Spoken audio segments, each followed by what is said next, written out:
Hello and welcome to Thrive or Dive. I'm your host Peyton Elliott. This is the show where we review games and let you know if we think they will thrive or dive.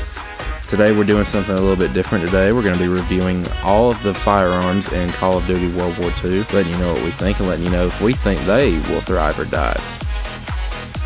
So let's go ahead and get started with our first gun here, the M1941. This gun has a great rate of fire, but the iron sights are absolutely horrible. Recoil is atrocious, and it has a mediocre range. I recommend a reflex sight and full metal jacket if you're going to use it, and I give it a 2 out of 5, which is a dive. The next gun listed here is the M1 Garand. I believe that it has fantastic iron sights. It has 2-shot kill damage, great range, and decent accuracy. The only downside is the fire rate and the fact that most people are using full auto weapons. This gun gets a 4 out of 5, which is a thrive. The next gun on our list is the STG-44, rated at 6 damage, but constant nerfs have made this gun feel weaker. Still, decent iron sights and accuracy and a nice fire rate, easily the most overused gun in World War II. This gun gets a 3.5 out of 5, which is a thrive. Next up is the Browning automatic rifle, or the BAR or BAR, whatever you call it. Decent iron sights, but plenty of recoil, especially with the fast fire rate. Range is what you'd expect from a rifle if you can manage to control the recoil, and it's another widely overused gun. I use this one a lot myself. This gun gets a 3.5 out of 5, which is a thrive. Got another semi-auto rifle for you, the SVT-40. It's got great damage on this one. 2-shot kills with fantastic range, decent iron sights and accuracy. The only downside is the rate of fire, which is lowest in its class in. I think Call of Duty has it rated about a 3 when you think about what you're up against with fully auto and shotguns. You're at a big disadvantage. But with all that said, this gun gets a 3.5 out of 5, which is a thrive. The next gun on our list is the M1A1 carbine. This gun has 3-shot kill damage, which really buries the weapon in the water compared to the M1 Garand. Its fire rate does feel faster though, and it has fantastic range and accuracy, but again, 3-shot kills against full auto weapons isn't going to get it done. This gun gets a 3 out of 5, which is still a thrive. Next up is the FG-42, which has average iron sights with great range and modest accuracy for a full auto rifle. One of the higher damaging rifles as well. The only downside is the slightly slow fire rate. So with all that said, I would give this a 4 out of 5, which is a thrive. This is one of the newer semi-auto rifles from the Winter Siege. This is the Gewehr 43. Fantastic iron sights, amazing rate of fire for a semi-auto rifle. I believe it's at an 8. Decent enough damage, though sometimes it will take a 3rd shot to get to the kills. 10-round clip and perfect range, so with that said, this gun gets a 4 out of 5, which is a definite thrive. And now we move on to submachine guns. First up in the SMG class, we have the Grease gun, which has the highest accuracy in its class because of low recoil. However, it has a very snailish rate of fire and not even enough damage to be a real powerhouse SMG. So with that said, I give this gun a 2.5 out of 5, which unfortunately means it's a dive. Next up is the PPSH-41. Decent damage, nice rate of fire, and a great clip size, especially with the drum mag.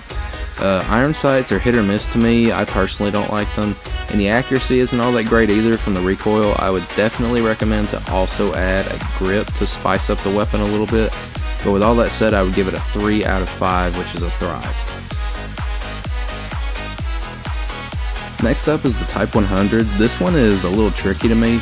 Low damage but decent sights and accuracy, especially for an SMG, and it has about an average rate of fire. Fantastic range though. I would definitely recommend full metal jacket for this one, and I'm giving it a 3 out of 5, which is a thrive. Next up is the Wafa 28, and this one is a definite doozy. The range and accuracy on this gun is terrible, and a lot of that has to do with the insane rate of fire that makes it the fastest firing gun in its class. It's rated at a 10, top of the scale. When you realize how fast it shoots, you compensate for the low damage. Not a bad gun, but it definitely lacks stability, and for that, I'm going to give it a 2.5 out of 5, which is unfortunately a dive. Next up is the MP40. It has a fantastic fire rate. Damage isn't too bad, and neither is the range. The iron sight is okay, but not nearly as good as it was in World at War. Also, the recoil causes the accurate to be so-so. So with that in mind, this is still a great submachine gun, so I'm going to give it a 3 out of 5, which is a thrive. Next up, we have the M1928, the iconic Thompson submachine gun. It has the second highest rate of fire in its class, but oddly nearly not as inaccurate as the Wafa. Yes, it is a challenge to keep it level, though, so I would definitely recommend a grip. It has fair damage considering the fire rate and the average range, so with that I would give it a 3 out of 5, which is a thrive. Next up is the Sten from the Winter Siege add-on. This gun has the exact same specifications as the MP40, and clearly there are a lot of similarities, especially in fire rate, damage, recoil, and range. However, I like the iron sight on this gun a lot, and I'm willing to argue that it's more accurate than Call of Duty gives it credit for. So with that, I'm going to give it a 3.5 out of 5, which is a thrive. Alright, now we're moving on to the light machine guns. First up is the Lewis gun. The damage is average, and so is the iron sight, but the range and accuracy is nice. The rate of fire could use a boost though, as it's relatively slow, so I'm going to give this a 3 out of 5, which is a thrive. Next up is the MG15. This gun has the weakest damage in its class, but the iron sights are decent though, and the range is good. Accuracy and recoil could be better though, that's due to the fire rate, but overall I'm willing to give this gun a 3 out of 5, which is a thrive. Next up is the Bren. Everything is great about this gun. It has the highest damage in its class and fantastic range and decent accuracy, but everything that's good about this gun is ruined by its slow fire rate. This is one of the slowest firing LMGs I've ever seen in a Call of Duty game, and that's why I'm giving it a 2 out of 5, which is a dive. Next up is the MG42, nicknamed Hitler's Buzzsaw. Average damage, but a hailstorm of bullets, as this thing is the second fastest firing weapon in class. However, that causes the accuracy to be low, and for whatever reason, the range on this gun is bad. So with that, I'm giving it a 2.5 out of 5, which is a dive. The final LMG on this list is the GPMG from the Winter Siege update. This is the fastest firing LMG in class with similar damage to the MG42. However, the accuracy is poor and the range is lackluster, which leaves a lot to be desired. So I'm giving this LMG a 2 out of 5, which is a dive. Next up is shotguns. First up is the combat shotgun. Highest damage in class, good accuracy, however it has a piss poor range and slowest fire rate in class. With that said, this gun gets a 3 out of 5, which is a thrive. Next up is the M30 Luftwaffe Drilling. Weird name, weird gun.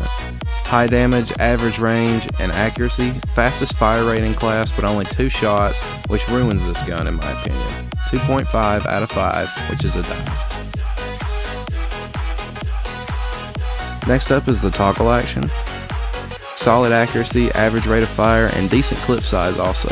Second most overused shotgun compared to the combat shotgun. However, the damage on this gun is piss poor. With that said, this shotgun gets a 3 out of 5, which is a thrive. Next up is the sawed-off shotgun. High accuracy, okay fire rate, and okay clip size. However, the damage is so-so and the range is just crappy. 2.5 out of 5, which is a dive. Now we're moving on to the snipers. First up is the Caravan. Damage is so-so, 2-shot kill, fastest fire rate in class, decently accurate, and average range. The damage really affects the performance of this one though, so I'm giving it a 3 out of 5, which is a thrive. Next up is the Lee Enfield. Decent damage, but the smaller 1-shot kill range this gun has leaves a lot to be desired. With decent accuracy and range and a lovely 10-round clip, this gun gets a 3.5 out of 5, which is a thrive. Next up is the M1903. It has best-in-class damage and range along with the largest 1-shot kill zone in class. However, it does have the lowest accuracy in class and slowest fire rate. Still a fantastic sniper with ballistic calibration equipped, so I'm going to give it a 4 out of 5, which is a thrive. The final sniper rifle on this list is the Kar 98K. Amazing damage and range, same accuracy as the Caravan, and slow rate of fire like the M1903. However, the accuracy edge it has over the M1903 makes me think this is the best sniper rifle in the game. Without a doubt, 4.5 out of 5, which is a thrive. Well, that's our show. Thank you guys so much for watching. Remember to comment, drop a like, and subscribe, and we will see you in the near future.